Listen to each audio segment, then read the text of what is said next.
Right.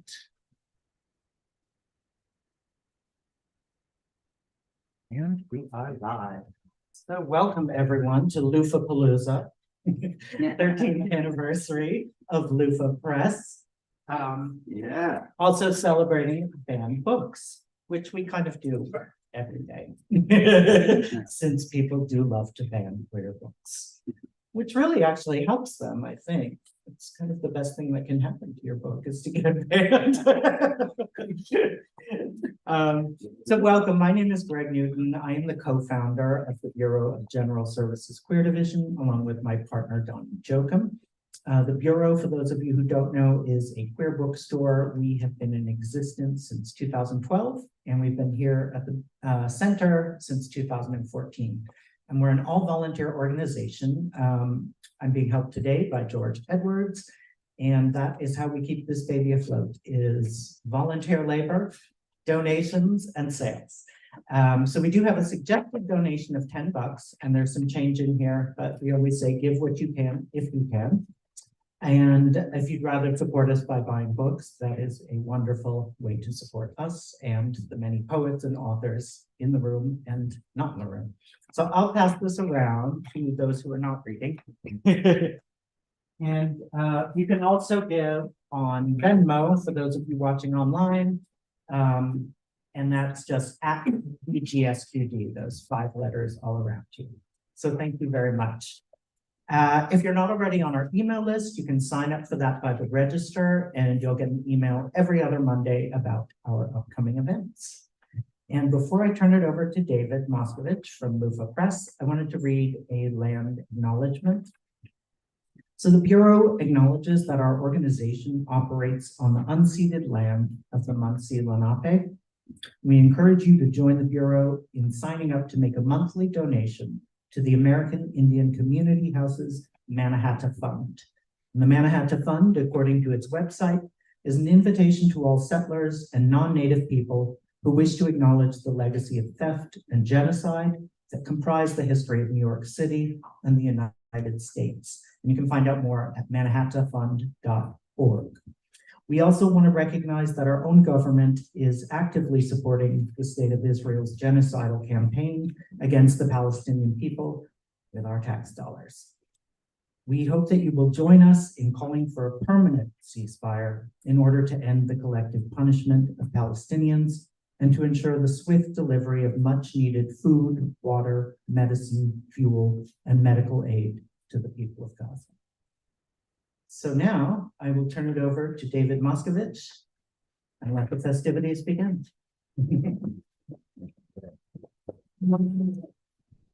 Thank you, Greg. Thank you very much. Thank you for the wonderful introduction. And I'm David Moskovich. I'm a publisher of Louffa Press. And this is our 13th anniversary Louffapalooza. Thank you so much for everyone coming out today. I'm just exhilarated to be here.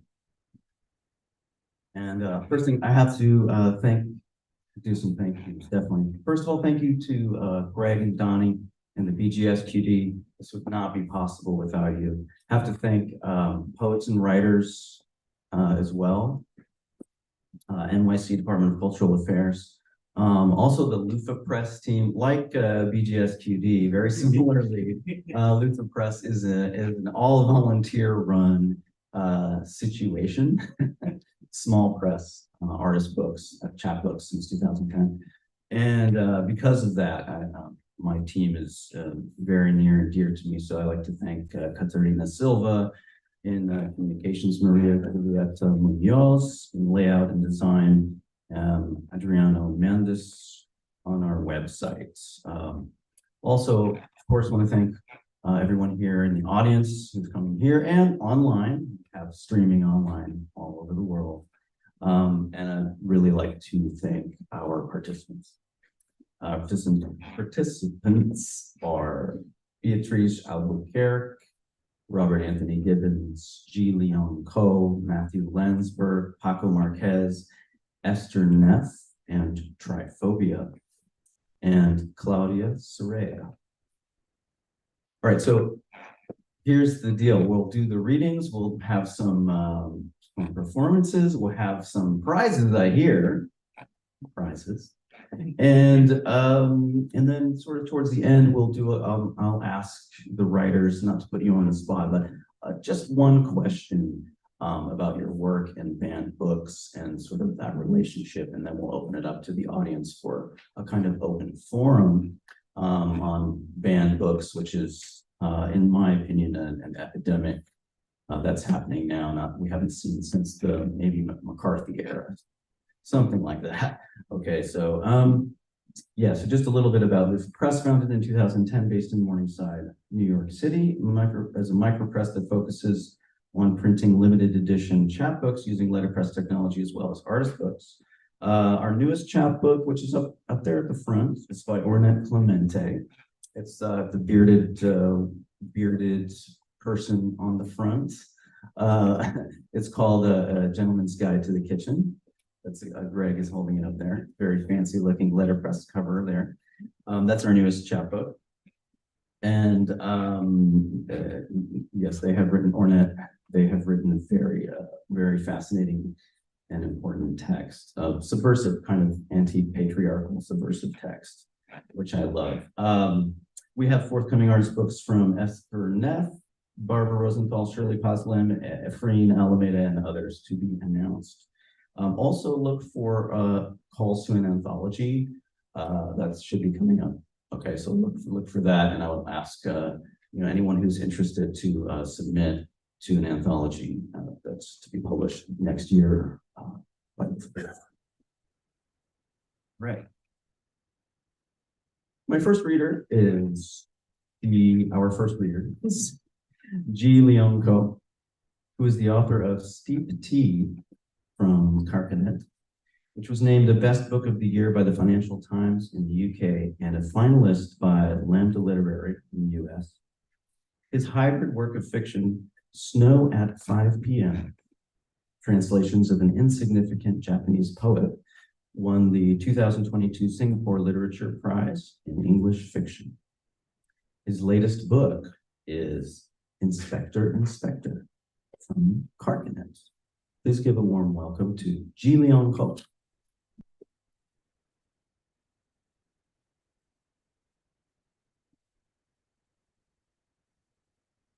Hi, good afternoon, everyone. Thanks very much for coming out in this weather. Thank you, Greg, for having us at the Bureau. Thank you, David, for organizing this event. Excuse me. I'm going to be reading for you this afternoon from my new book called Inspector, Inspector. And interwoven through this book is a series of 13 palinode written in the voice of my dead father. What is a palinode? A palinode is really less a poetic form than a poetic gesture. In a palinode, a speaker retracts an earlier statement that they have made. So by writing these 13 palinodes in the voice of my dead father, I was able to make him retract statements that he might not have made when he was living. So this is a palinode in the voice of my dead father 3. All the time, the air sacs in my lungs winked out, like lights in an inhabited valley. The locks of my heart closed at semi-regular intervals. My legs waterlogged. I thought, I have no regrets for living the way I did, where I did. The lights blessed the smoky Saturday dances with the implausibly slim waists of girls. The canals met us with boats on their leisured way somewhere to which our legs would deliver us. But we never left the valley. We bought a house paid for by running the machines, maintaining cool and comfortable the valley air. We had the two of you, as the valley said to do. And then Thus, the smog drifted over from the next valley and choked to death all our animals. And the smog, staying years and years, so long we had almost acclimatized ourselves to it, was followed by the flood.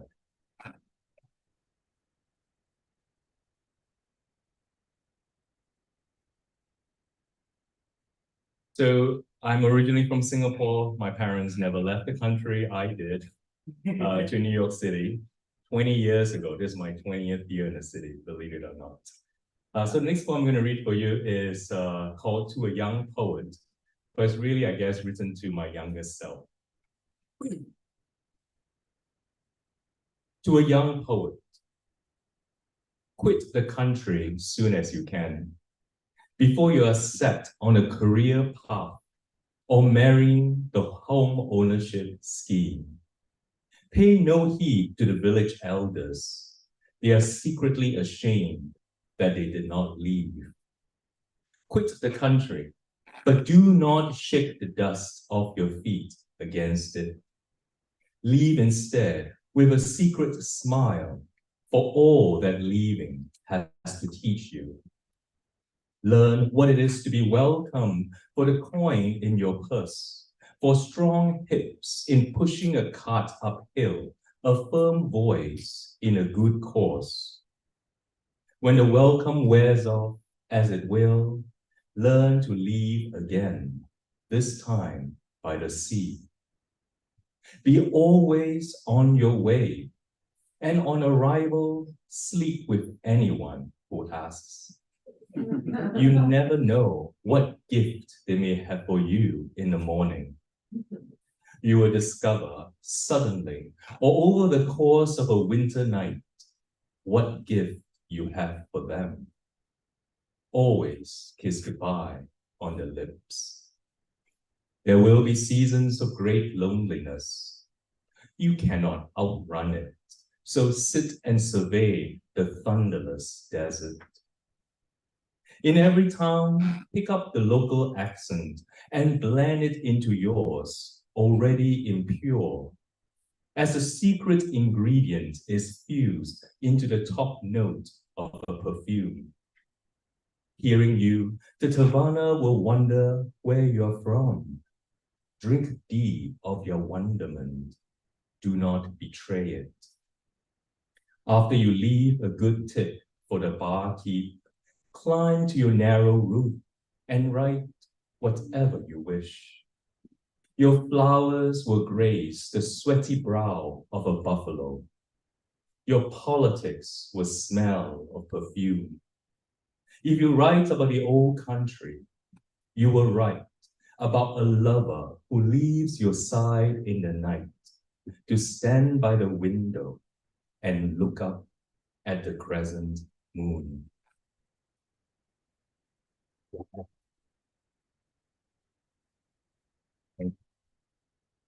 So I took my own advice and came here to New York City. Had a very exciting time, as you can imagine.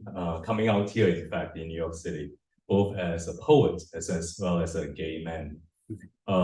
There's a series of poems in this book called Ungovernable Bodies. I'm going to read just one of them. And this one is about this bar that's no longer around called Mr. Black. Anybody remembers it? It was actually, what was it? It was like near 8th Street. Yeah, between 5th and 6th, something like that. Yeah. So this is kind of about what goes on there, kind of. The tunnel has been closed for some time now, but a claw of panthers find their cast iron steps from daylight street to basement dungeon to suffer the flail of ecstasy. Mr. Conductor, when will train service begin? The velvet rope that ties one to all harmonically. The rose boy is NC. The brick archers jump from toe to toe, making an entrance for the black detective with a blank map. He does not come in the name of the law, but with a nose ring that glints in the dark. Follow him. Father has been buried here for far too long. We will exhume his bones and beat a retreat playfully with the femur.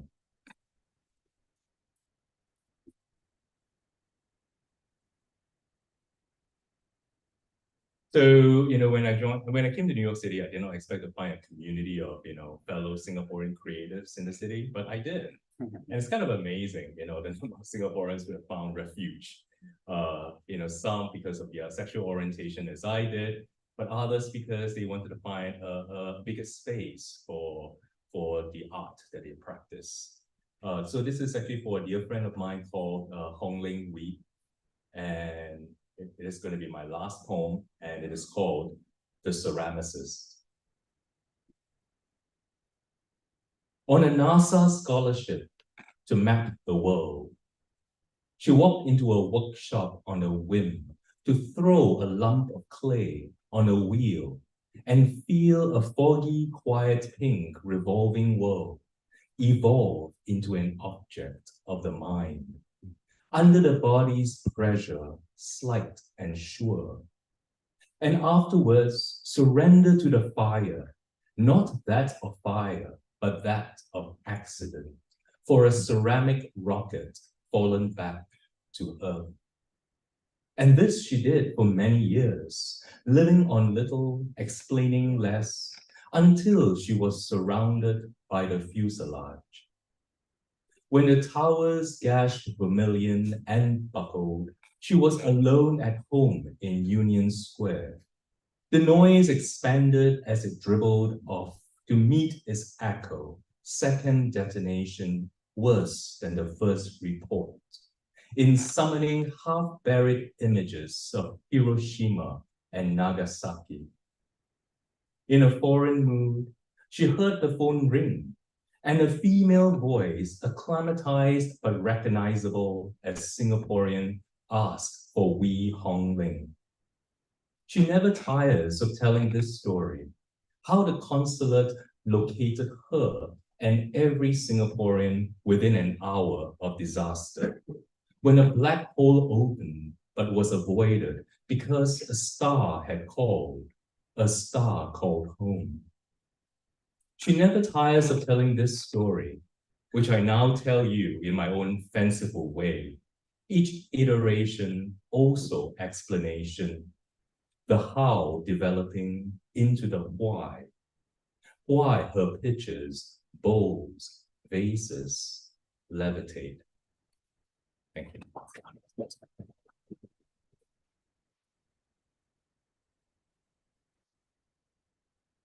Thank you so much. That was lovely.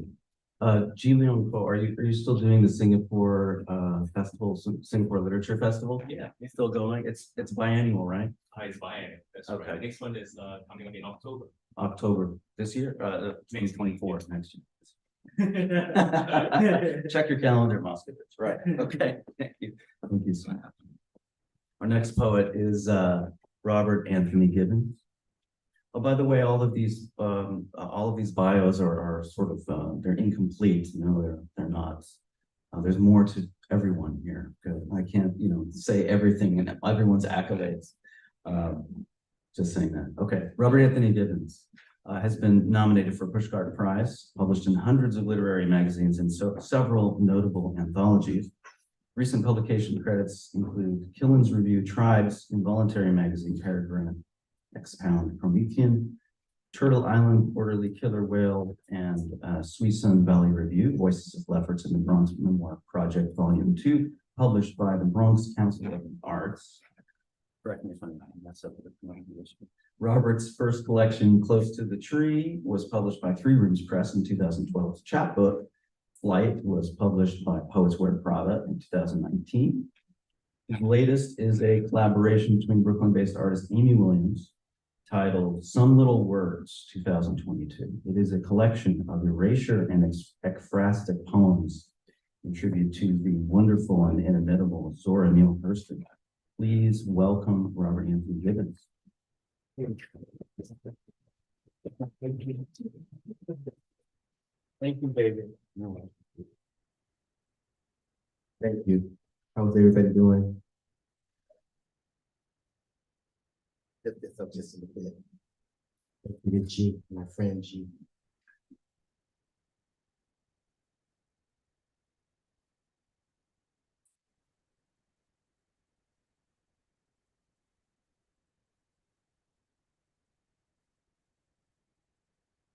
Epigraph after Elizabeth Bishop.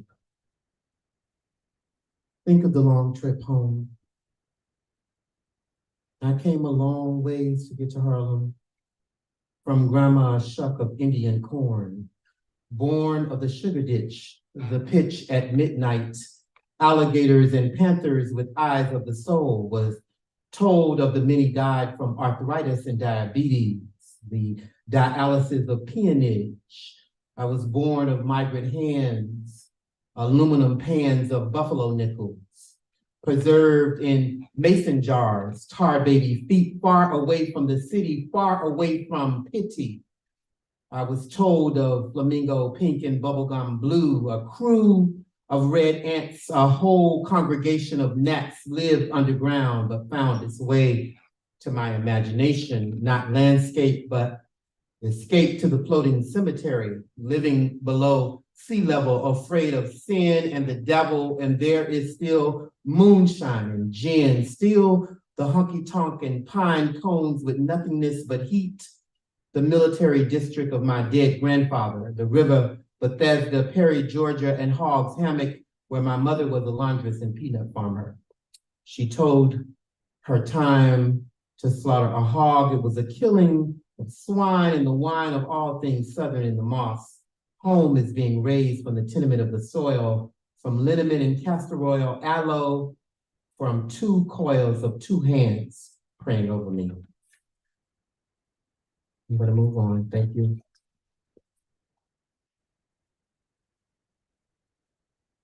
Mindful masculinity, ode to the locker room. It started in the locker room. The gloom of any boy exposing themselves before the public. The rubric is to be secret, not to peek at the taller or the more endowed, but the proud are few. And so I would wait until all the boys left the locker room to shower, to change clothes. It was the water hose, the joke, the bully with big arms or big feet that meet me in the locker room of male domination. And there we're not ashamed, but I was. I hid in the corner. My fingers tried to pry over my zipper, pull my pants and change into PE clothes. And so it grows. The bass in their voice, the testicles or their penis was always center stage. If we were always dramaturge.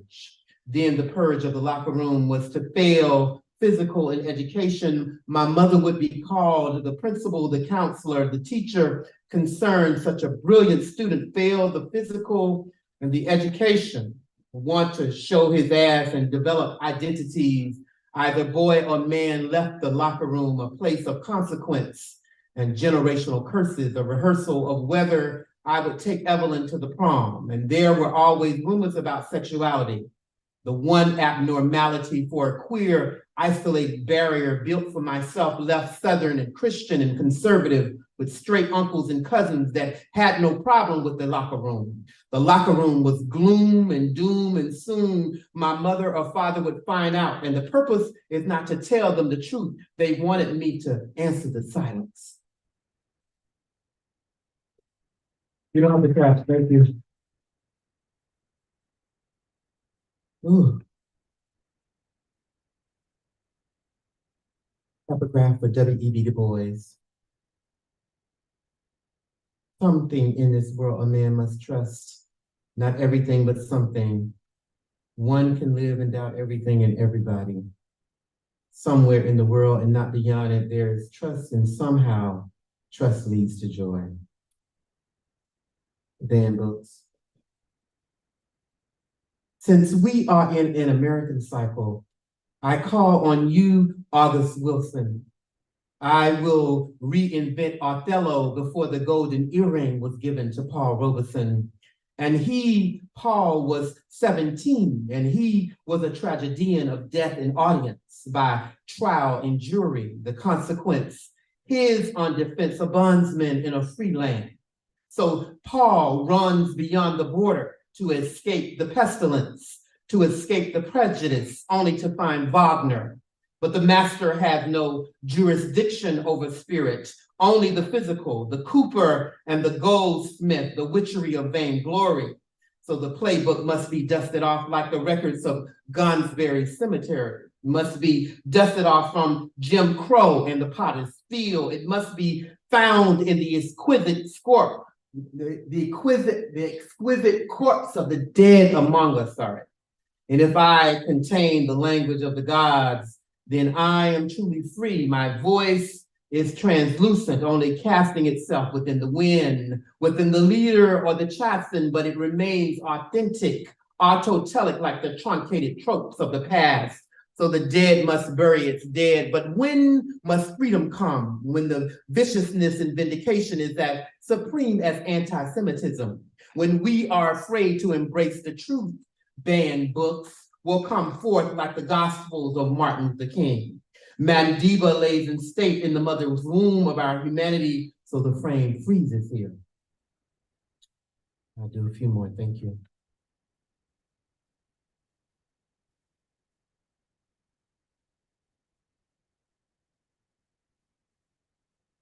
Collected. Maybe Basquiat rode this train towards Burnside Avenue, on it with a tribe of Latino and Black boys with afros and cornrows, platinos and collard green t-shirts and backpacks on our way to the Bronx. I'm bound for Mount Eden, way out on a hill, and if anybody make it, surely I will. These gutted brownstones with toe tags and signs and blind spots and shoe signs. Basquiat, you're worth 16.3 million, more than himself on earth. His interpretation of Jesus with his exposed penis. It's like the project is milking the lottery in the school, the battery of the rule. It's all stop and frisk, putting up children in handcuffs. I'm beating you down to the hoodies with the subway comes. The food changes from bodega to gourmet, from platé to plot. Basquiat, I'm on my way to a hijack. Read a few more, thank you.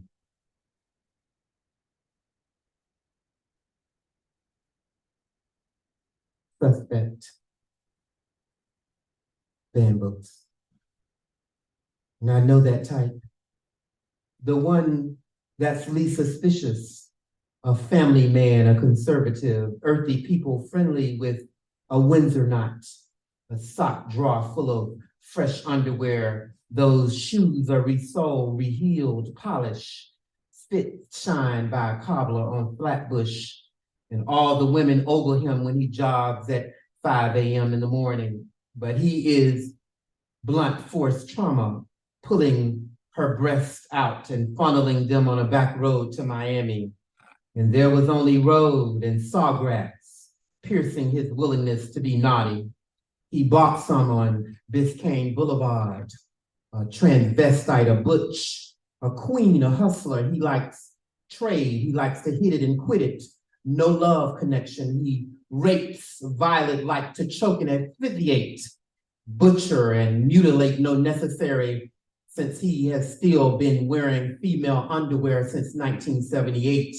He posts ads and video chats and give lap dances to Nigerians in the back of his van. He likes orgies and late night tricks near the Kit Kat Club. He loves the smell of cow dung near Mama Fufu.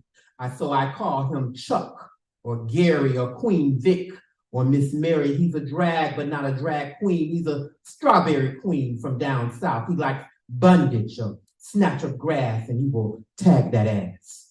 I'll do one more, thank you. Thank you to this place. Thank you to Greg.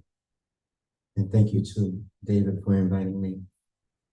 My final poem is What I Saved at a Museum.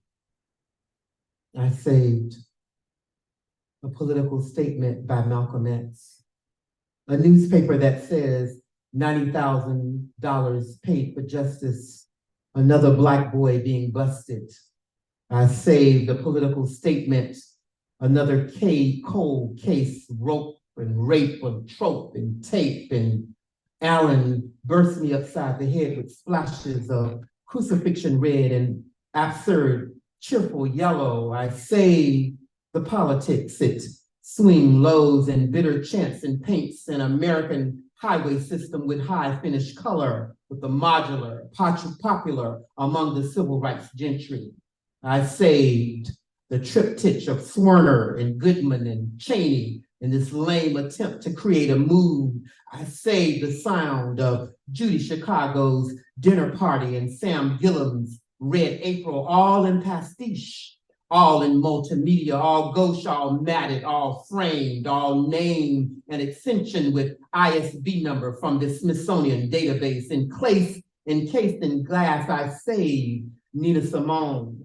She made the most of her catacombs. I saved all the Black bottom in this room and bathroom and sink attached to the wall, Jane Pittman's lips and Lucille Clifton's hips, a nip of gin and Sunday night dancing, all attached to this wall. All of this as tall as Freedom Summer, the Warren Commission, the petition to vote, and child, I can sing. I saved all my fears of the obvious, so I'll save Charles Moore's water hose and add pressure to the Citizen Council and all the mountains of evidence, all thick as the rhetoric, but this season is high for allergies with all these burnt out churches, all these marches, all these broken bottles, all these attack dogs. It's so historic, it makes me want to puke. So when it becomes a double cross between gasoline and kerosene, and between two museums of high art, when it starts at night with this Mississippi goddamn, yes, I'll say all of it. Thank you so much for having me.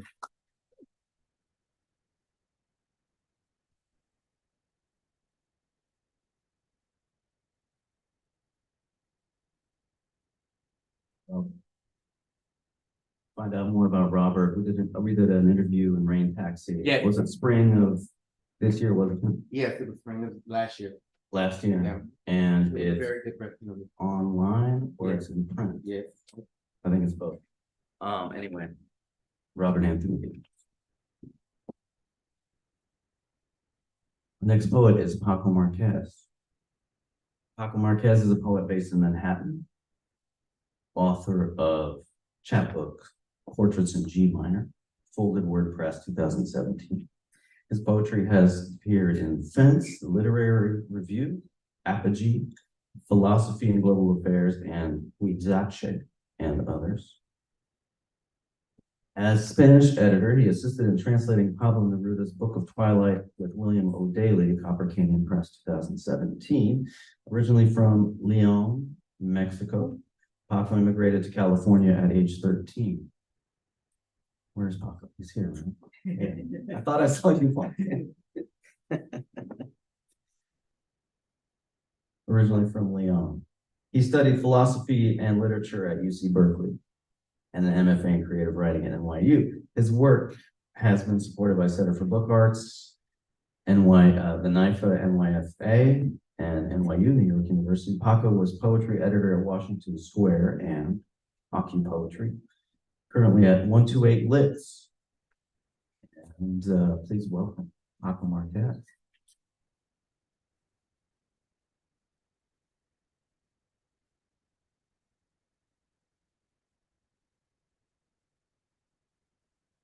Thank you, David.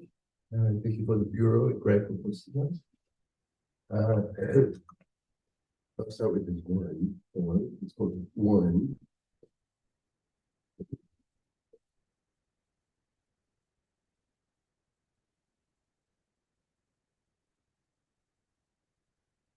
The most concrete reality still has foggy edges. Better to love clouds as much as woods and bones. Spirit is not netting. Trickling water as a gentle voice speaks to organic intuition and the space below any ceiling. can host a levitating lion over a heart of blood.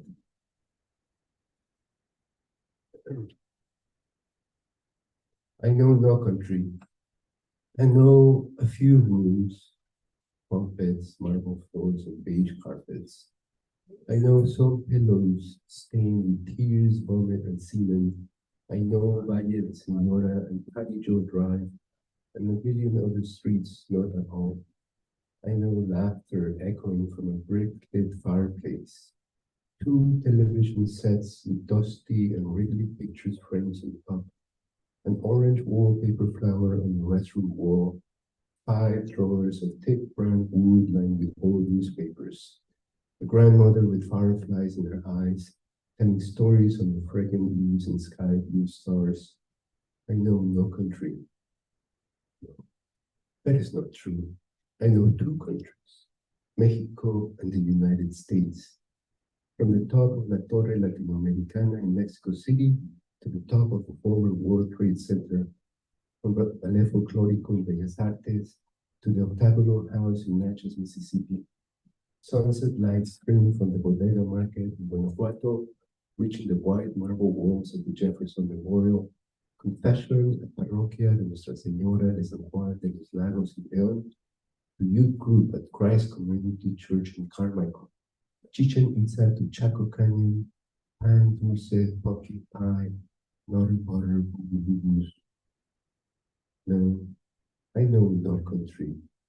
Country always in a name, an abstraction, always at a vantage point, the city skyline, a system of laws and oppression, an intimate conversation, a green weave of symbols, and groups, yes, in a little herd of fellow citizens, shared customs stick out. Common goes, rises like a ghost. Our bodies falling in mimicry, like schools of fish from TVs for sale at Best Buy. Our cosmic selves ducking behind a blind leviathan. The denial of my most simple side. We know country perhaps, but I know your eyes, sun, earth, clouds. And this next one is very surreal, so the meaning is more the images happening on the indestructibility of the United States and the only great law that could ever overcome it. Oh, savage North America, Federico Garcia Lorca. Night is the sun eclipsed by somnambulant crows. Rain their pecked out reflective eyes. Golden flood falls into the sewer. The frogmen roam Central Park, carefree as a mailbox in Keats. A gridlock has set in. The first man dreams, brushes its pubic hair with an ash violin. The latest woman who inherits a pounding of iron seeds sways between product, speech, and a rainbow of migrating ellipses. Day asks for night, night asks for night. The night, cradling a limp sob, foams at the mouth, while the founding fathers wrestle each other on a bed of skull dust, with candles holding flashlights illuminate city blocks where exulting hearts, protruding from concrete cracks, seek to claw out mouths and torsos.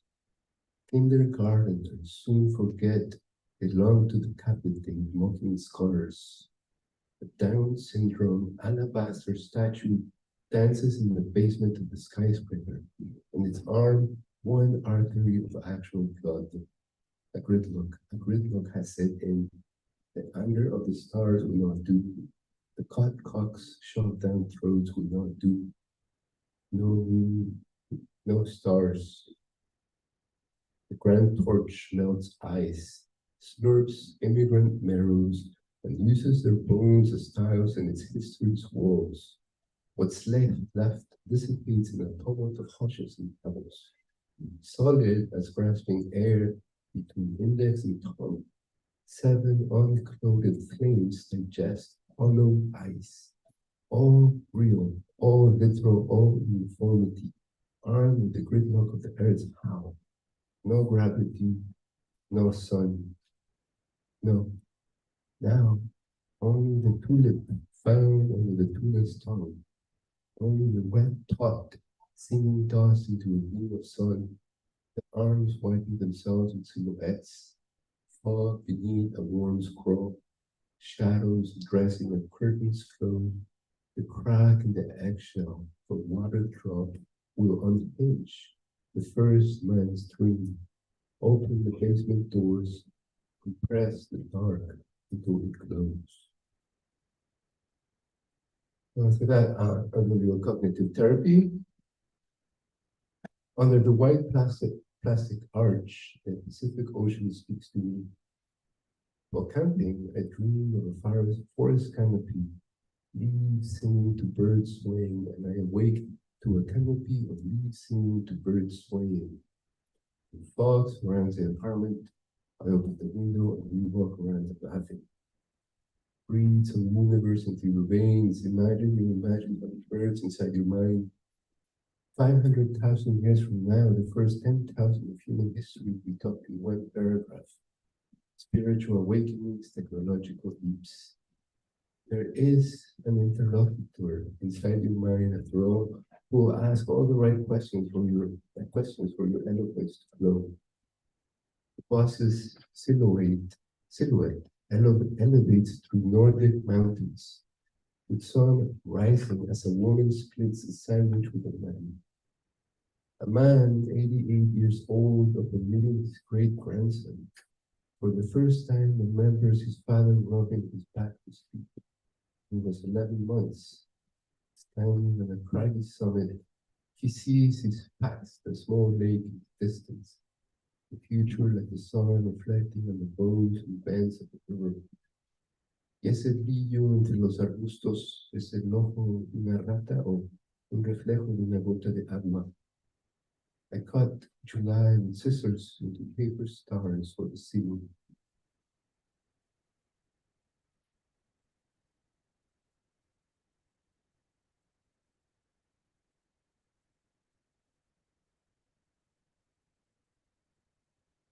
I'll do a couple more.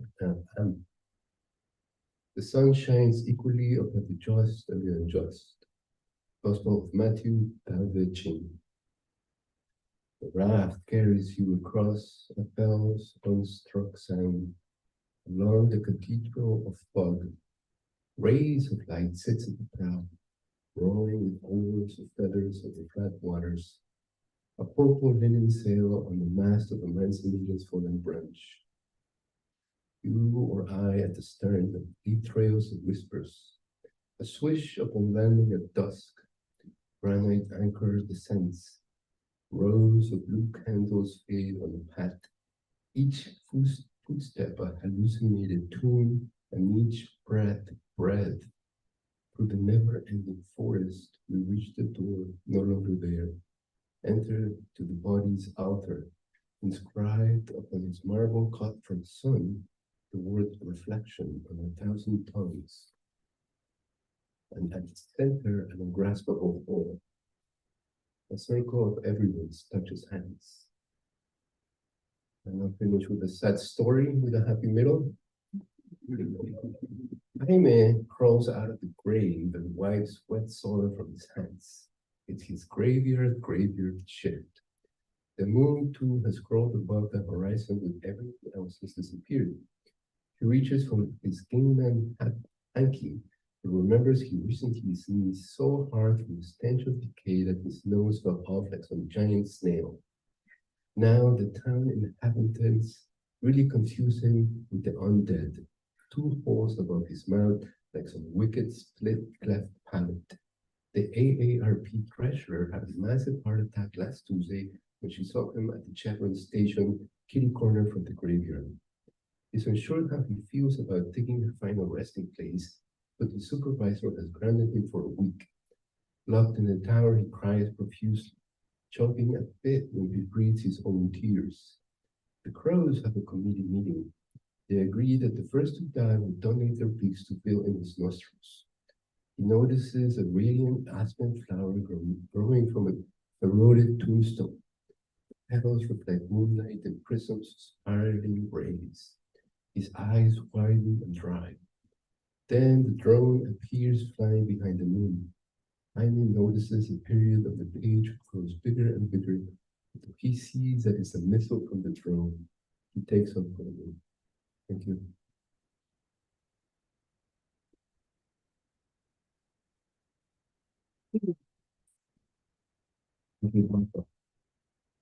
I always love to hear those, I love to hear the indigenous, sound of the indigenous in Mexico, the language of the indigenous, of the Mayans, like Chichen Itza, reminds me of, many good memories of seeing places in Mexico, like Chichen Itza.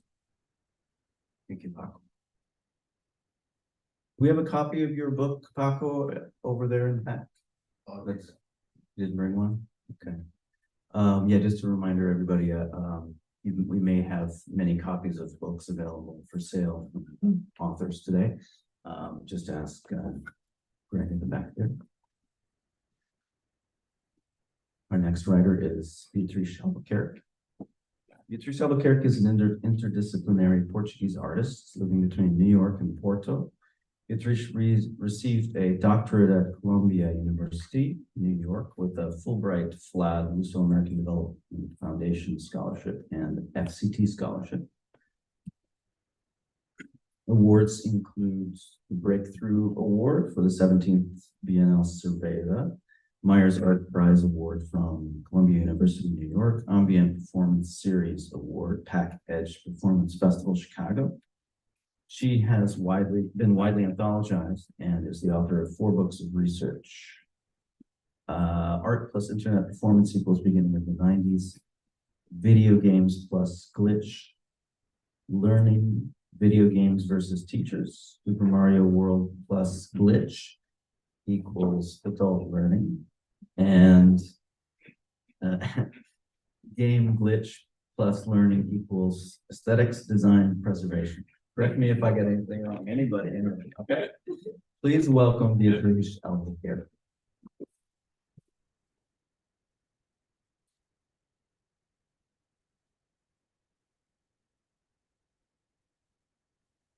Thank you for having me. I'm currently constructing and in a process of creating my upcoming book. So I thought today, instead of reading you something based in the interviews and the process, I brought a game, okay? So I've been interviewing Portuguese people with 11 questions related with multiple subjects about immigration in New York and in work. One of them is about banned books or forbidden books or books that they couldn't read because their parents didn't allow, or religion didn't allow, or any other thing in the society or country didn't allow. So for today, what I brought was based on that. And because Loufapalooza is the 13th anniversary, so I chose 13 people that I interviewed this week. And I created a game. The gamification of the game is a little bit like Lotto, okay? But instead of numbers, we will have sentences of words that each person say in their interview. And that will be part of the book that will be upcoming next year, okay? For the first person that gets all the words, they will gain the first award, and there's a second award, okay? So who wants to be part of the game? I have 13.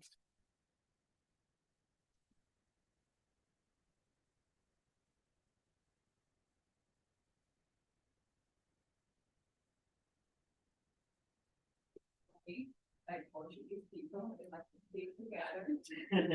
So by default, they all stay together.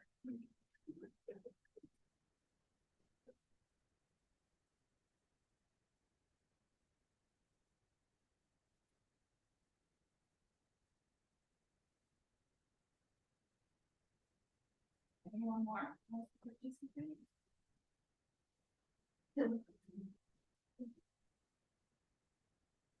Anyone more wants to participate? Okay. So for you to mark words, I brought you some Portuguese pennies also, because you need to know where it's going, right?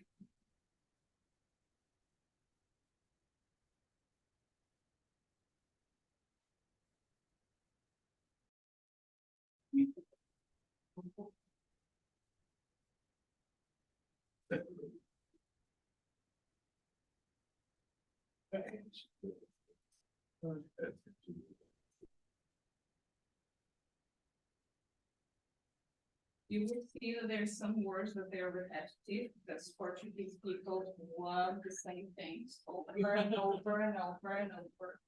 And they use it over and over and over. So. They have it. And that's how it is. But there's some exceptions. I put some of the books in some of them.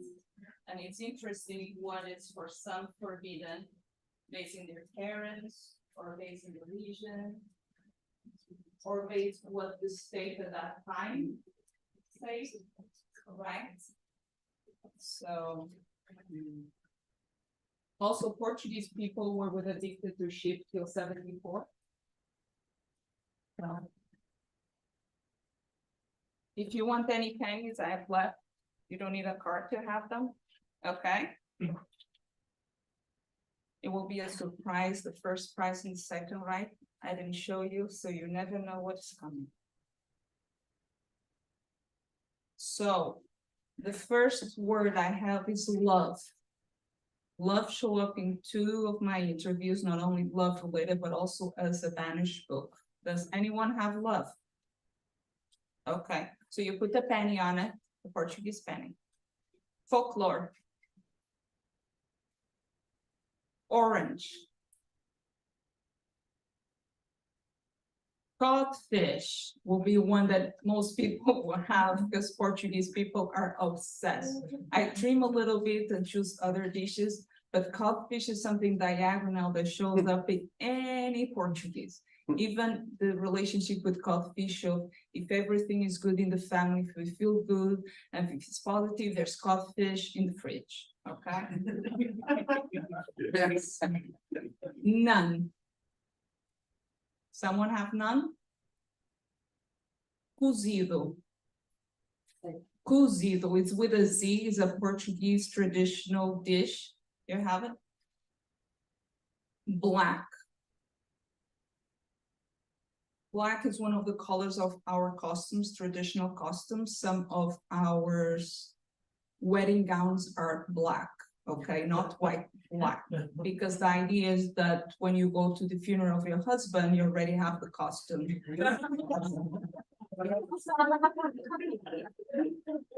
Happy New Year. It's also a book that was forbidden during the dictatorship. It was called Happy New Year. Does someone have it?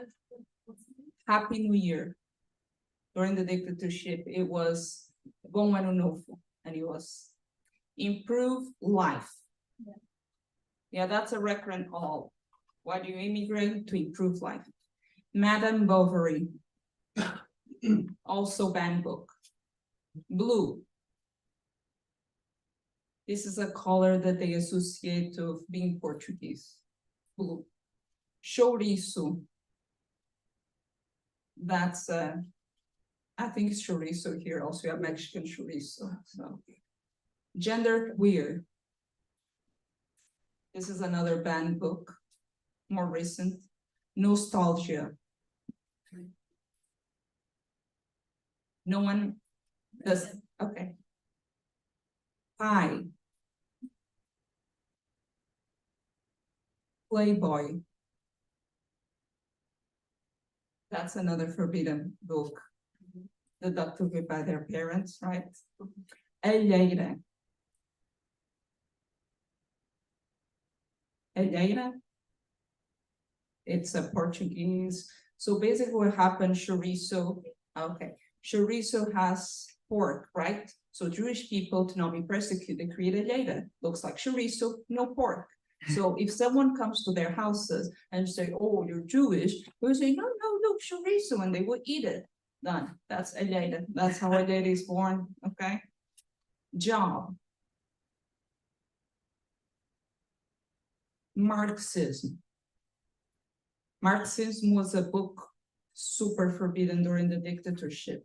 You could just not read it, but people got it illegally from Paris, so, because you can still travel even with difficulties. Erotica. Sun.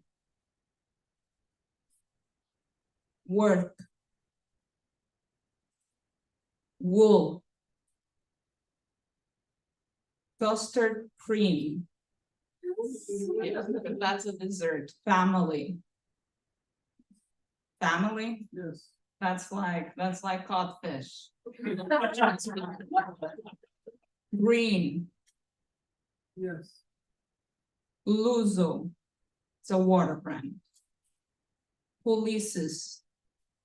Also banned book, Ulysses. Okay. 1984. Another banned book. Global. Mouse. Mouse? MAUS? If anyone win, you can just say Wonder Memories, and I give you the prize. Okay? Oh, so you finish? Okay. So you get the first prize, is this sculpture. Okay, this is the first prize. You'll get a prize sculpture, like the Oscars.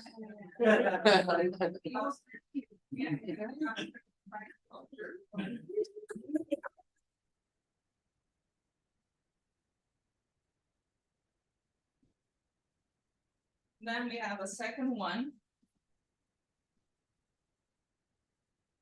Education. Friends. Anyone has friends?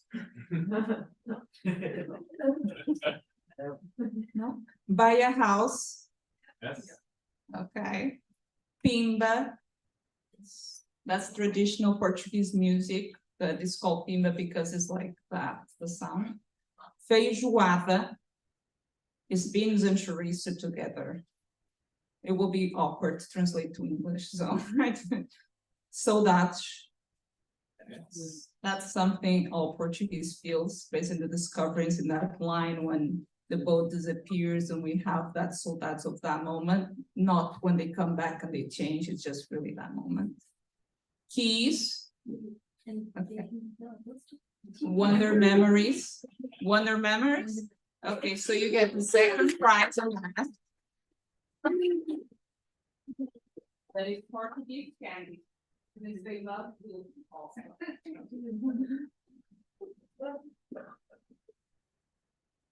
So I want to thank everyone for being here, inviting, and I hope you enjoy this. Oh, yeah. And the book will be next year, right?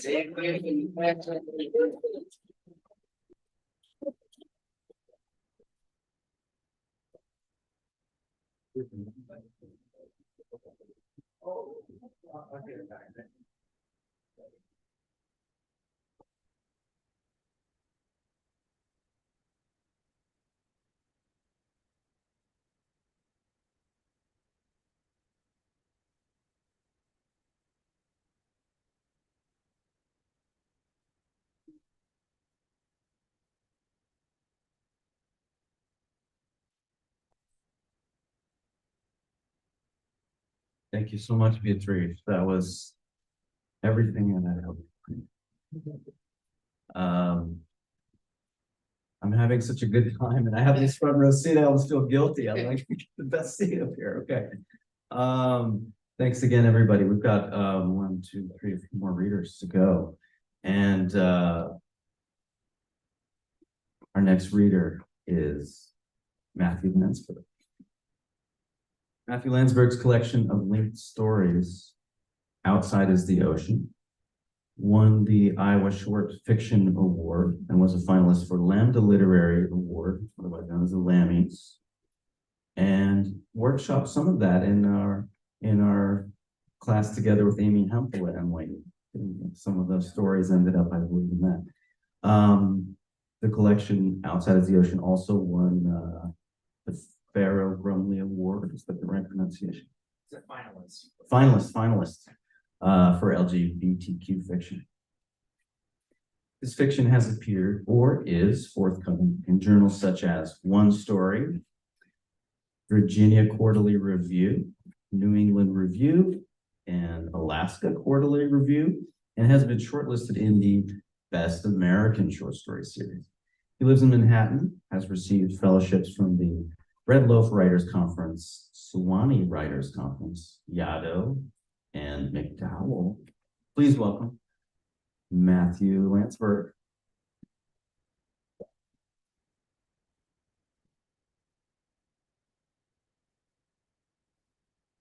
Thank you, David. Thank you, everybody, for being here on this rainy afternoon. And thank you, Greg and the Bureau, for hosting this amazing event.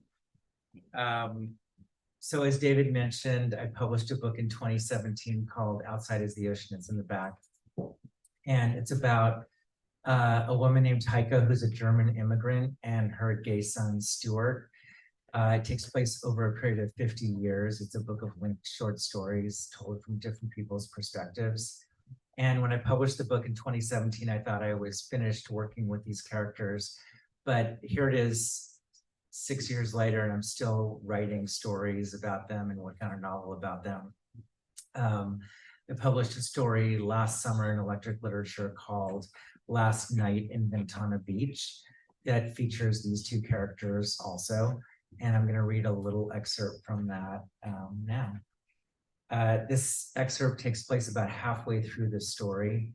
Heike has died at the beginning of the story. Stuart flies to California to put her condo on the market.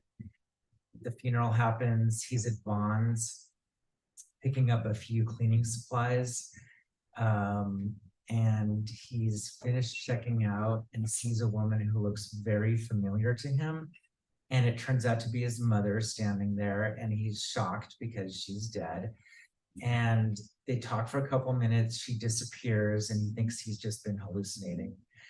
He goes back to the condo, meets the real estate agent, and then this scene takes place. Stuart had just managed to open the condo's front door when he saw someone standing in the narrow hallway near the washer and dryer. Well, she seemed promising, Heike said. I liked her. My God, you scared me, Stuart nearly shouted. Although the house was getting darker, he was quite sure this was not a hallucination. What are you doing here? He'd recently switched SSRIs and he wondered if that had been a mistake. I'm sorry, his mother replied. She was wearing the same tennis skirt and hot pink zip-up jacket she'd been wearing at Vons, but she no longer had the visor of sunglasses. She held a banana peel in her hand and was chewing. I didn't mean to scare you. I just wanted to say hi and see what you thought of the agent. I thought she seemed nice. She had pretty crooked teeth for a real estate agent, but she had warm eyes. You're freaking me out. Aren't you supposed to be dead? I know. Don't worry. I'm not here to bother you. I know how you are about wanting your privacy. It's just a little boring up there in heaven. I got a pass to come down and pay you a visit. I can go back if you don't want me here. It's okay. You did your obligation. You threw me a nice funeral and put flowers on my grave. You shed your tears. I must say I was surprised, but it seemed genuine. He stared at her, not sure whether he should embrace her or call 911. Don't look so disturbed, she continued. I'm not here to pester you. My pass expires tonight at 9:30. I asked for an extension, but these angels are very strict. You know how it is. Everything up there is by the book. She nodded towards the popcorn ceiling. I'm not disturbed. I'm just surprised, Stuart managed. It's not, he struggled to find the right word, normal. Normal. What means normal? Nothing is ever normal. You think having me die of a stroke at the age of 79 is normal? I was a very healthy woman. I play tennis every day. Look how good my figure is, she said, directing his attention to various parts of her body. I told them my time hadn't come yet. I said they should at least give me a few more months so I can go skiing again to Mammoth or visit my family in Germany one last time, but they wouldn't budge. Stuart glanced at the banana peel she was holding. Want me to take that? I'm sorry, I hope you're not mad at me for snitching one of your bananas. I know how careful you are with your food. No, it's fine. Jesus, eat the bananas. I don't care. You want an orange or some turkey breast? Are you sure you don't mind? She asked. I don't want to eat you dry. He told her she could have whatever she wanted, and soon enough, they were in the kitchen and she was peeling one of the navel oranges with the little paring knife she used to use, then eating the fruit with her fingers. Delicious, she said, wiping her mouth with her sleeve. So juicy. Everything up there tastes horribly bland. You wouldn't believe it. You'd think in heaven the food would be good, but it's like chewing wet cardboard. They gave us a tiny bowl of fruit salad this morning and it tasted like airplane food. I almost sent it back, but you can't do that as a newcomer. You have to be just so or you end up getting a reputation. I can already tell there are cliques. There's a group of women who play canasta together and refuse to make eye contact with me. Very standoffish. Stuart thought about getting his iPhone from the dining room and asking his mother whether he could make a video of her. It was something he'd been meaning to do while she was still alive, but he'd never gotten around to it. He knew everyone would think he'd lost it if he told them his mother had come back from the dead. He knew the only way they'd believe him was if he had proof. But he was worried that if he walked into the other room to get the phone, she might vanish again. On the other hand, he knew that something like this would generate an insane number of comments on Facebook. Did you hear me? She said, are you listening? Yes, canasta. You said you were playing canasta. That was 5 minutes ago. I was telling you how constipated I was, not being able to exercise, and how I finally asked one of the angels whether they have any tennis courts. I went to see what they had, and it was ridiculous. 2 old courts with the worst nets you've ever seen and cracks everywhere. It was like East Germany. I told them I can't just sit inside all day long listening to the radio and watching these old fogies play bingo. He started laughing. What's so funny? Why are you laughing at me? It's just so weird that you're here. I mean, don't you think it's bizarre? It's not bizarre. I lived through the war. I saw people starving to death. I ate grass for supper. Is that not bizarre? Now people spend all day looking at their phones and writing text to each other. You think that's normal? I don't know. This is different. Stop analyzing everything so much. You have me here now. Be grateful. Now you can give me a proper goodbye. He wasn't sure what she meant. Did she want a hug and a kiss? He'd always avoided kissing her on the lips, but he figured maybe he should stop being so squeamish. He wondered whether perhaps she wanted to have him take her to the Sizzler for surf and turf. I'm grateful, he said. I'm grateful. I'm glad you're here. Let me get my phone so I can take a photo of you. No photos. My hair is a mess. You want to waste our precious time together on photos? You have a closet full of albums of me. He told her hair looked great. He said he wanted a photo on his phone so he could remember her after she was gone. Okay, fine, she replied. Let me at least go to the ladies' room first to put on some rouge. As she walked away, he noticed that she hadn't taken off her shoes. She was wearing the tree torns she wore when she played tennis, despite the fact that she'd always forbidden people from wearing shoes in the house. He went back to the dining room where he'd begun filling trash bags with old placemats, along with the board games they played when he visited, and his mother's tchotchkes, the carved wooden shepherd and the beer stein, and the framed Edelweiss she'd given him for his birthday. He quickly rescued the Edelweiss and the wood carving from the trash bag and put them back on the mantle. The last thing he needed was to have a fight with her now about which items he was keeping. When Heike came out of the bathroom, he was sitting on the couch. I hope it's okay I went big, she said. I finally had to go. The toilet paper up there is like sandpaper. When she was alive, this was the kind of comment he might have objected to. But now, here, he said she was glad she was feeling better. He patted a place on the couch next to him and said he wanted to make a video of her. A video? Why a video? As a keepsake. But you don't have any children. Who are you going to show a video of your old mother to? I'm not even properly dressed. He promised not to show the video to anyone, though of course he was lying. He was always whoring around online for more likes. He told her he wanted her to yodel.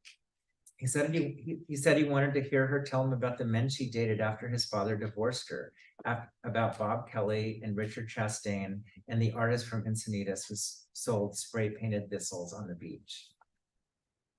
Soon enough, she was recounting stories he'd heard 1,000 times, telling him what it was like to grow up in Germany during the war, and how she came to the United States to work as a maid when she was just 21, and about the men who tried to seduce her when she was still very innocent. Stuart held the phone up and made sure his mother's face was centered on the screen, trying not to jiggle his hands. He kept wanting to bring up their fight about the sweater, to apologize for not being more gracious and trying it on. He wanted to thank her for not disinheriting him, but he decided not to interrupt because she was on a roll. As Heike talked, he noticed he didn't feel any of the anxiety he experienced around her when she was alive. Previously, when he visited her, he always felt on edge. He felt like a crock pot set on high that was ready to explode. Now, sitting on the couch with her, however, he felt something different. He didn't find his mother's presence suffocating anymore. He no longer felt consumed by the fear that she might become hysterical or unhinged. For whatever reason, she didn't seem to hold the same power over him. Was it simply that he no longer felt indebted to her? Was it that she no longer inhabited his world? Heike had been talking for close to an hour when she finally paused and said, "Okay, that's enough. Aren't you getting cold? It's like winter in here." It was dark now, except for the light in the kitchen. They were still sitting on the couch and Stuart had to pee. He stopped the recording and told his mother he'd be back in a second. "I'll get you a blanket," he said, and headed into the bathroom. He sat on the toilet because he'd reached the age where he found it easier to empty his bladder sitting down, and he felt the soles of his feet and the crown of his head coarse with light. A tingling sensation filled the roots of his teeth. He wondered whether she was going to ask him what he was planning to do with the money she'd left him, and whether she might try to extract some kind of promise from him. On his way back to the living room, he took the comforter off his mother's bed and jacked the thermostat up to 74. When he returned to the living room, the couch was empty and his mother was gone. "Mom," he called, "I got you a blanket." He waited for a reply, but the only sound he heard was the furnace lighting up. It was a sound he associated with winter time and with being in bed, because when she was alive, his mother had always avoided turning on the heater, except in the early morning in January and February, when the temperature indoors dipped into the 40s. That was a long time ago, back when Stuart had fewer boundaries, back when he was in high school and college, and the future seemed expansive and open and hopeful. Thanks.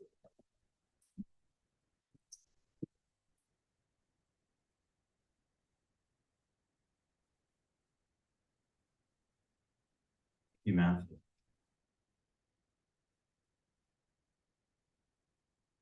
Next reader is Claudia Soraya. Claudia Soraya is a Romanian-American poet, translator, and editor with work published in Consequence, The Southern Review, Fields, New Letters, Prairie Schooner, Oxford Poetry, among others, as well as featured on the Writer's Almanac. That's NPR, right? National Public Radio. Writer's Almanac. Why does that sound so familiar? It's defunct now, but it was off from Minnesota, I think. Garrison Keillor. Yes. Garrison Keillor, wasn't it? Okay. Prairie Home Companion. Okay. She was author of 7 poetry collections. Most recently in those years, No One Slept from Broadstone Books. That's this year. Soraya won a Pushcart Prize, the Joan Scott Kennedy Memorial Prize from the Poetry Society of Virginia, and the New Letters Readers Award for her poems. She is founding editor of National Translation Month, serves on the board of the Red Wheelbarrow Poets, the William Carlos Williams, after William Carlos Williams, and co-hosts their monthly readings. Please welcome Claudia Soraya.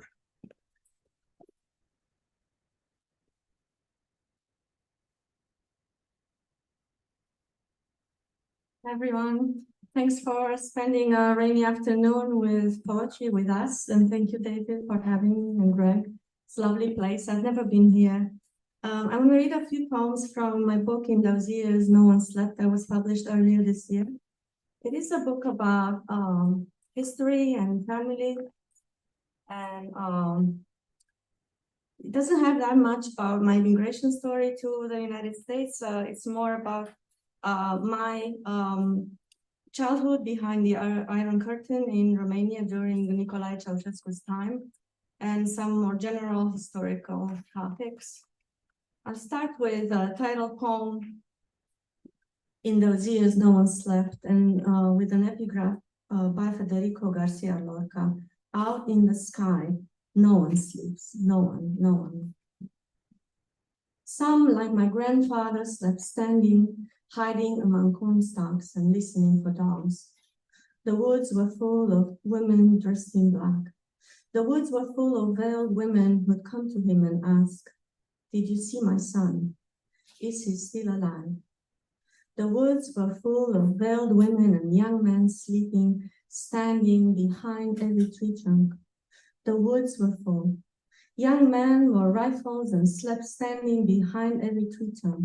The women were dressed in black with large wings on their backs. "Did you see my son, my husband, brother?" The woods were full. So were the cemeteries, and everyone slept standing. So I grew up, obviously, during the Cold War, and this is a poem titled Cold. It was so cold the war had frozen me. I could see my breath in the classroom, fluffy like cotton yarn, and my teachers and my high school colleagues. At home, I placed my hands over the reading lamp to turn them from blue to red. Mom bought fabrics, lining, batting, and snacks, and made my brother and I ski costumes to wear to school. We slept with wool hats, wool socks, wool mittens, and wool sweaters so thick they were bullet and moth-proof. My breath turned to dew on the wall, then froze into intricate flowers and vines. It was so cold, the actors on the stage had visible breaths, and the theater audience breathed in Shakespeare verse and exhaled Cyrus Swift. The bride and groom kissed nonstop to keep warm, and the wedding guests spoke white words before the food arrived. It was so cold the rocks cracked open. The doctors breathed white gauze as if ghosts were present in the operating rooms before opening the patients' steaming bellies. It was so cold my circus lady neighbor brought home the pythons so they wouldn't freeze and kept them in the bathtub. She wore them to work, a tight suit under her mink fur. For decades, it was cold, cold. Each one of us exhaled a small cloud, proof we were alive.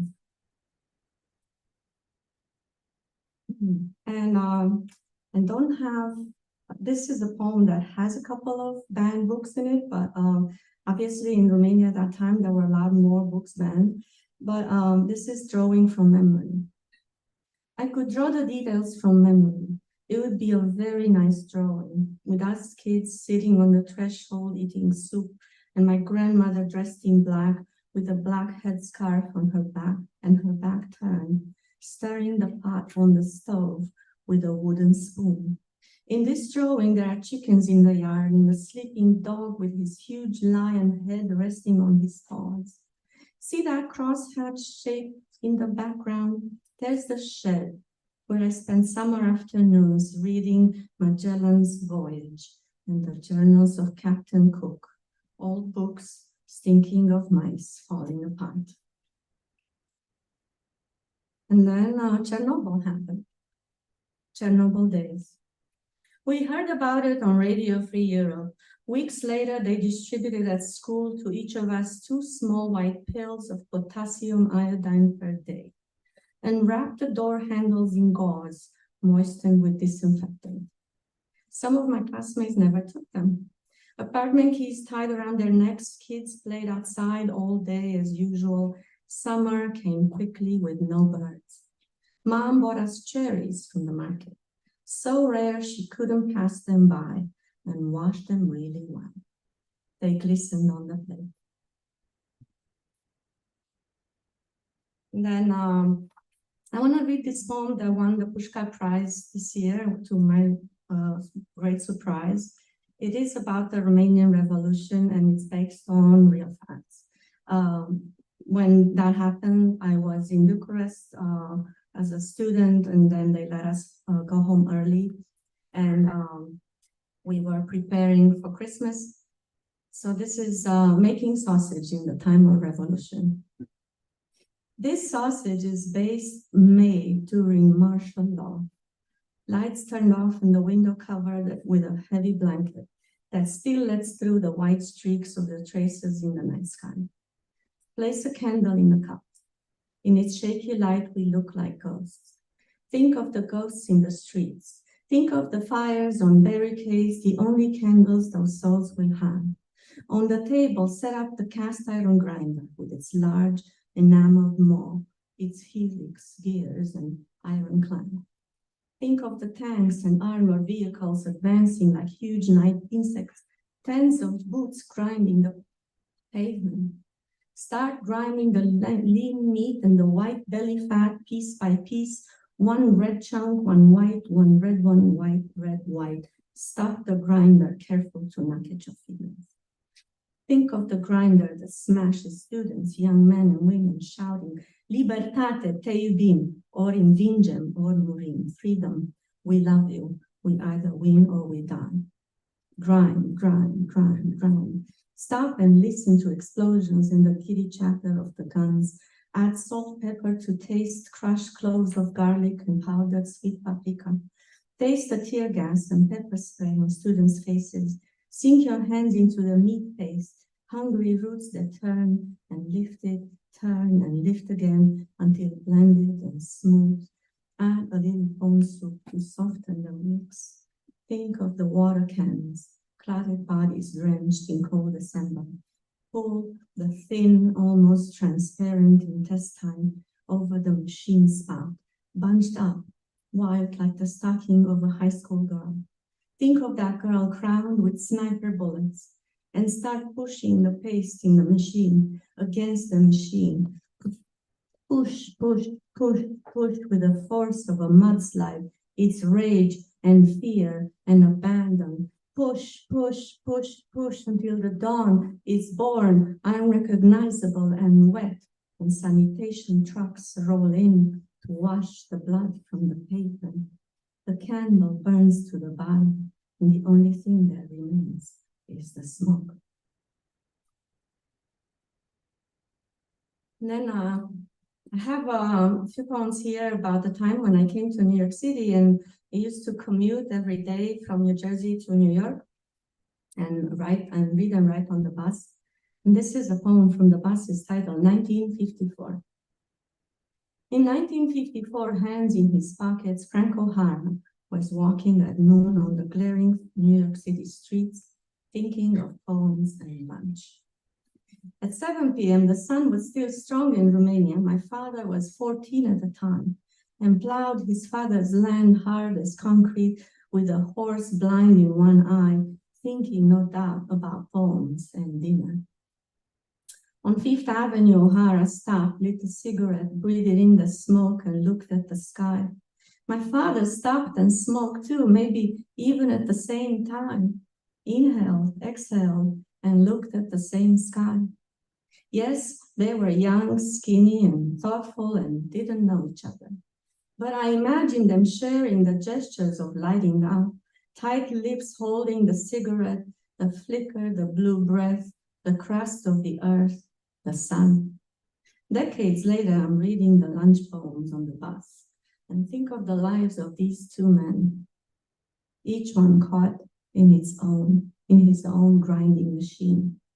And the rabbit runs from the field in Romania into a bar in New York City, foolish enough to believe it can escape.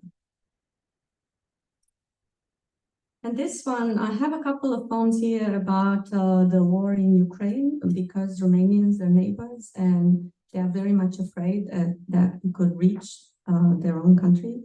And plus they had a lot of refugees. This was an older poem that, when the first set of events happened. So this is called Eastern European Dawn.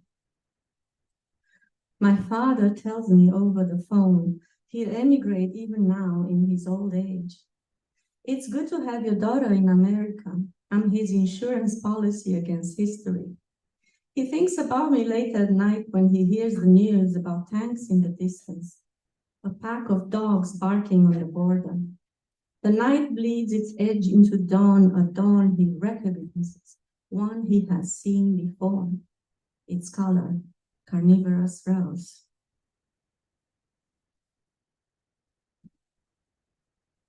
This is called on BBC News, The Places Where I've Never Been. I recognize that road, a tongue of asphalt edged with crooked poplars, twisting for no apparent reason between two villages. I recognize that village where my mother-in-law could live, and its old women wearing house dresses and flowered headkerchiefs. Each house has a few chickens scratching the yard and a small garden where women grow cabbage and potatoes. I recognize the eyes in those potatoes. I've seen them open in the earth. I recognize that apartment block, a sprawling socialist concrete structure stretching along a boulevard named Victory or Independence, filled with little cement boxes, and in each box a family like ours, the furniture of my parents' youth, covered in crochet doilies and an old Russian TV. I know by heart the ballerina Bigelow, the colored blown glass fish in the ubiquitous vitrina, the cabinet holding a bottle of Chivas and liquor glasses we use only on rare occasions. I know the balconies, the playground, and the cars, even though I've never been to those cities, bound cities that could be my hometown, streets that look exactly like the one of my childhood, strewn with bodies, where only limping three-legged dogs still live, and the dead open their eyes in the earth. And I want to close with a poem dedicated to my parents. Each year I try to visit them for vacation. This is called Climbing. Each year my parents grow smaller, summer to summer. They lighten up climbing into old age like into a tree, shedding their shoes, coats, hats, shirts, socks, pocket change, mom's purse, dad's wristwatch, their wedding rings. I wonder if they transfer their weight onto me, if I get heavier year to year, if my words or my dreams get denser and I carry them slower, like rocks or lead in my pockets. My parents get lighter and lighter like birds or balloons, rising into the old age tree until I can't see them any longer. But I know they're still there climbing, hidden from view among the tall branches. Thank you so much.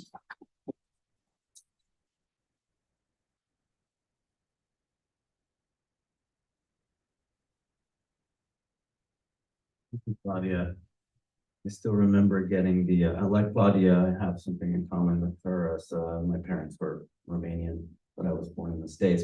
But the reputation of the dictator of Ceausescu was such that I grew up with him in my daily life, even from afar, from America. And so, you know, so when something like banned books comes up, it hits me hard. But I remember getting a phone call in 1989 when the revolution, which I believe was the only bloody revolution in Europe after in that time at the end of the Cold War. I remember getting a phone call from my grandfather, and he was just screaming on the phone, "Akazu Ceausescu, Akazu Ceausescu!" Like, Merry Christmas. That was it. All right. The only time I ever spoke to my grandfather. And he's probably laughing right now. Our next guest is Esther Neff in Triphobia. I have the bio for Esther Neff, so I'll read you. Esther Marveta Neff is the founder of PPL. They're a performance maker, organizer, librettist, and theorist. Publications include Operating Manual, Embarrassed of the Whole, which is from Ugly Duckling Press, 2023. Institution is a Verb, that's editor from the Operating System, 2022. Any Size Mirror is a Dictator from BA CPIPF, 2015. And many, many zines, book chapters included in the Rutledge Companion to Performance Philosophy with Elena Glucksman, Palgrave Macmillan Handbook of Queer and Trans Feminist Performance Art, In the Wake, Live Art UK, and various forms of writing have appeared in PAJ Paradigm, Caesura, Iceful, AM, Journal of Art and Media Studies, Content, and elsewhere. Neff is currently an adjunct at Hunter College, right here in the city, and a member of the group Triphobia with Edward G. Sharp. That's Edward spelled with a 3 instead of an E. Edward G. Sharp. Hope I'm pronouncing that correctly. And Noah Ortega. So please welcome performance group. I understand Triphobia.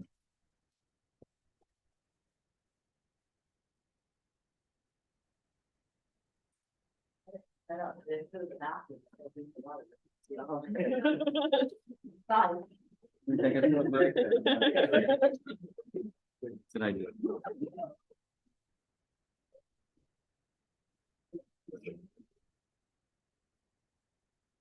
Yeah, so as we take a short break, I'll be handing out a couple of handouts about some band books. You're welcome to pass them around or not.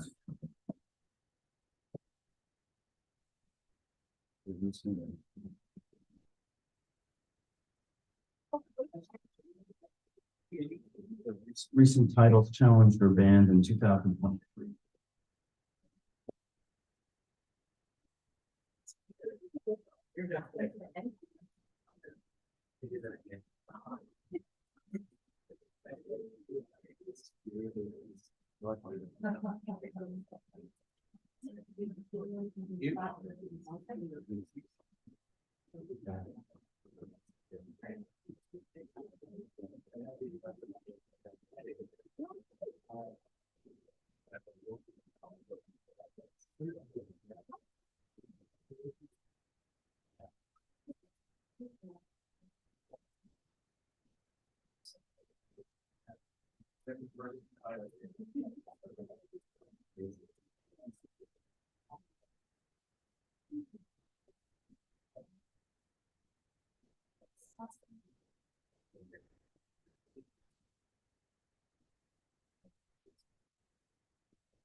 Orange and yellow.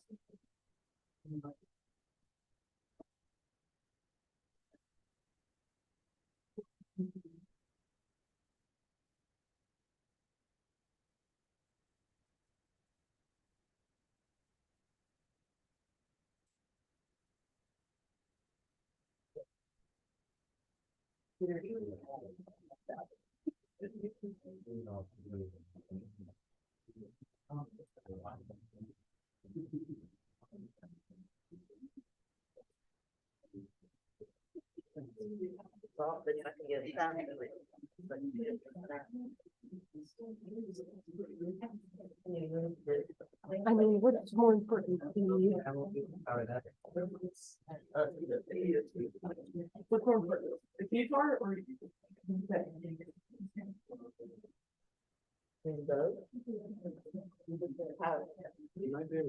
I'm gonna, yeah. You can put it in there and then.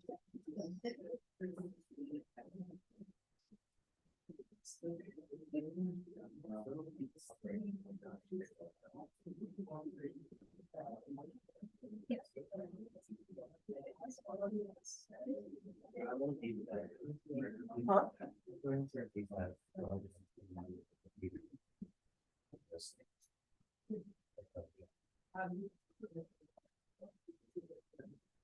Which computer? That one?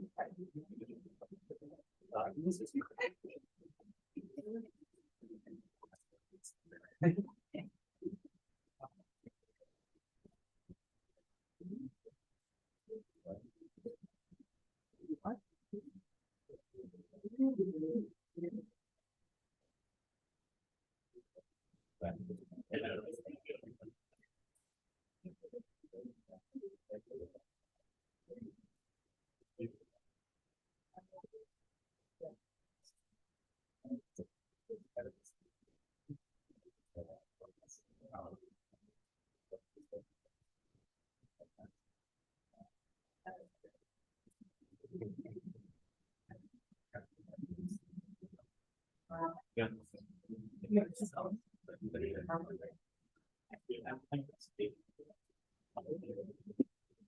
I was gonna say, think about, are we, guys coming together that we read the song? Yeah.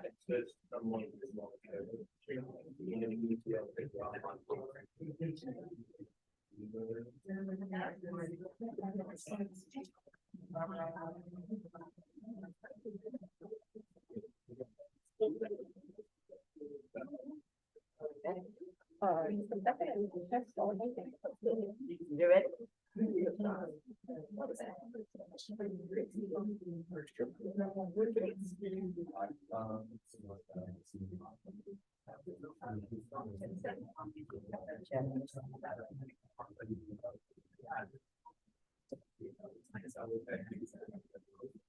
I know why. There it is.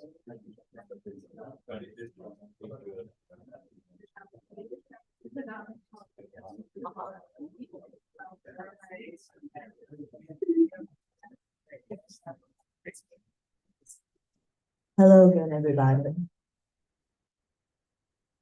So we're gonna get started. Thank you to everybody who's read and the organizers of the event. It's really wonderful to be in the process of unveiling and be able to witness and recognize everybody's experiences and work. So we're gonna play 3 songs. One is written by each of us. Joe Ortega wrote the first one, Edward Sharp wrote the second one, and I wrote the last one. Hopefully it won't be too bad.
Yeah.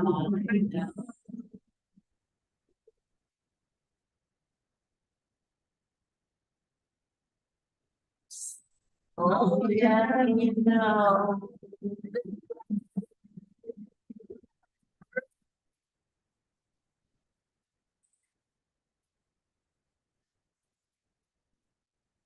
Oh, yeah, we know.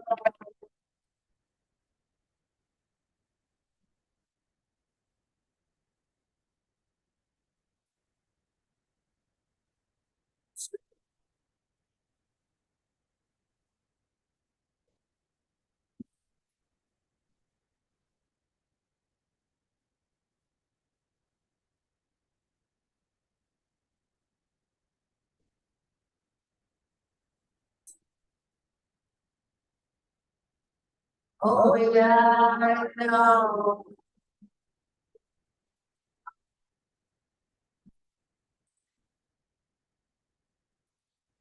Oh, yeah, no.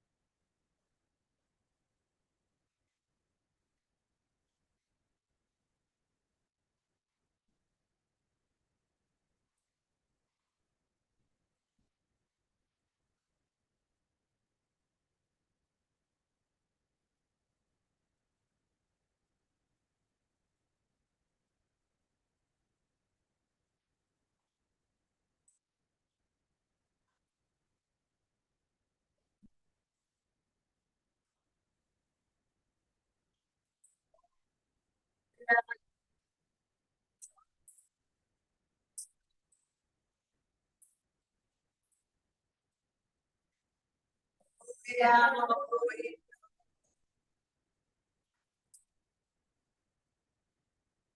The golden sky.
In the realm of dreams, and the memories deep into the dark sky. On those in a heat.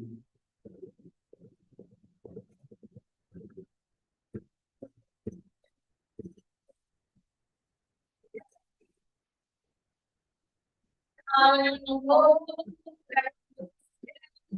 and it's from the fall. It's the day we get over.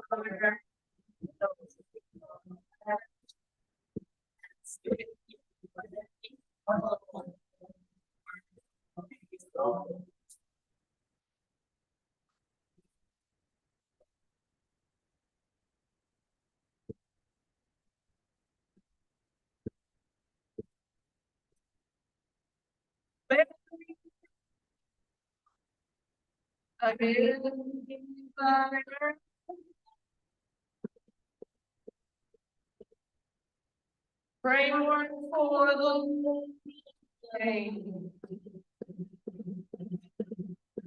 The melody of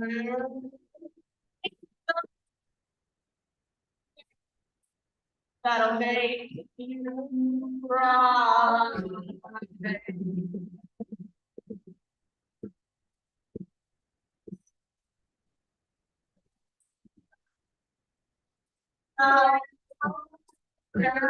Yeah.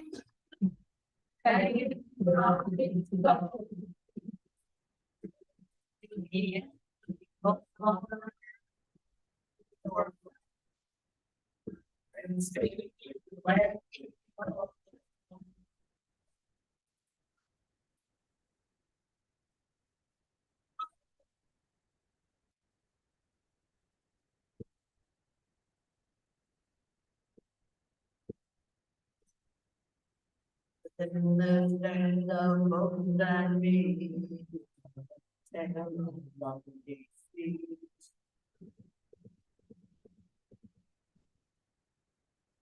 the cover, the night. We can find love. Find things that my birthday. Oh, that me.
Made of porcelain.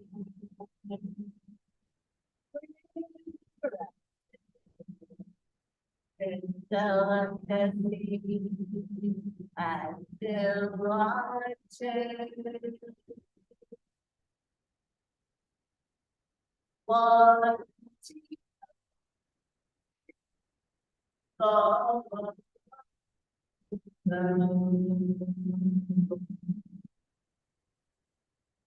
all others on the grandmother is down.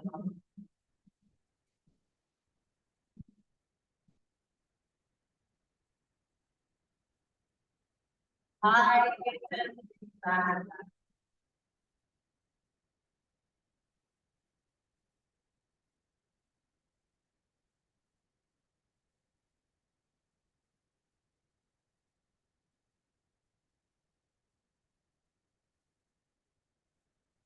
Here's all I keep on taking after me. Down the narrow to the stand, down the center of the dirt and strong. The bridge.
Wait for the towns, which is punching around, arranging banks over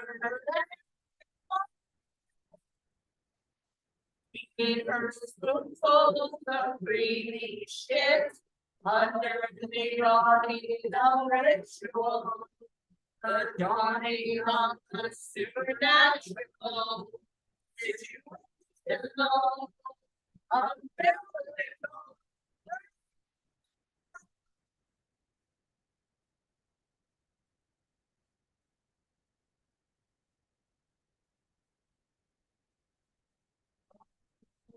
They won't let us in. It's leading.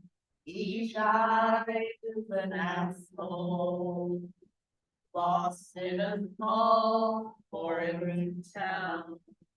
The lateness of the sentiment takes shots by teenagers with painted fingernails and bulldog skinny jeans. Expensive hiking boots.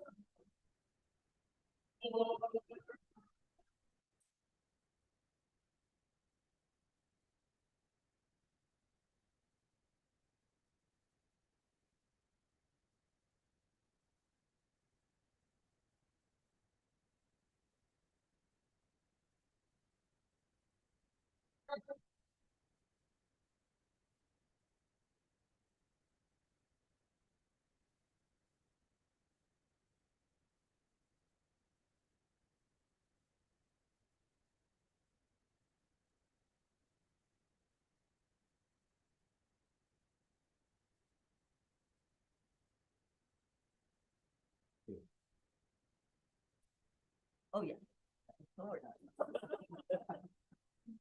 Thank you again, everybody, for being here. I don't want to hold everyone up too much. This is about banned books, but I'm not going to ask everybody a whole bunch of questions. I think everyone's, kind of tired. We had a long afternoon. Really wonderful. I don't know what to say. I've been blown away by everybody. Love you all. We are in the majority. We need to fight these people who will come to these town halls to try to put ban lists. I mean, the problem is just a quick word according to PEN America, about 41% of books that are being challenged or banned right now in the United States of America have LGBTQ content, such as Gender Queer by Maya Kobe is the #1 banned book in the United States right now. Florida is at the top of the list. Texas is not far below, but in Florida, and 40% of the books that are being challenged or banned include people of color or strong second protagonist people of color. Martin Luther King's Letters from Birmingham is on this damn list. What the fuck? Sorry, but come on, what the fuck? We can fight this. We are in the majority. Okay, there's one guy in Clay County, Florida. You know about this guy, right? This one guy. He comes to the school meetings and he said, I got a problem with these books because I want to protect children. Just put in thousands of challenges. One white man should not be able to shut down the entire education system. One. Okay, so New York State, we have a little more of a sane approach. We have the NYC, it's CLU, the ACLU of New York State, that is setting forth guidelines towards what we should do in having a committee. We have a couple of professionals, a reading professional, a librarian to review these requests, these challenges. If we can take that to the rest of the states, if we can convince people to do it in a more reasonable fashion, we have a fighting chance. We are definitely in the majority. We need to fight anti-intellectualism.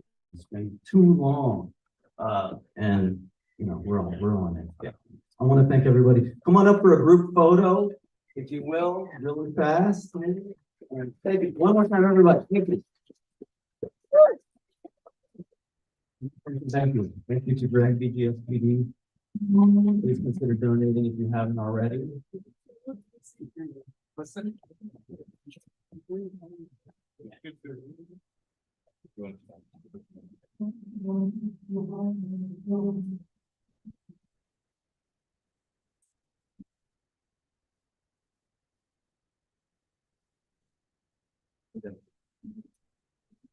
Oh, sure.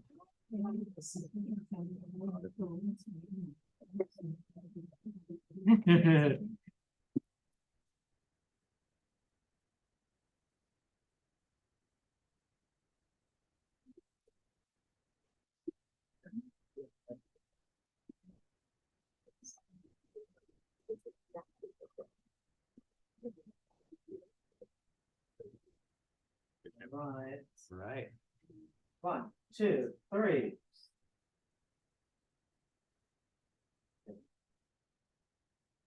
One, two, three again.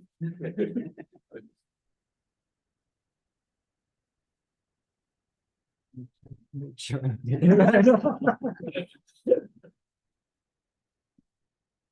Okay, good. Thanks, everyone.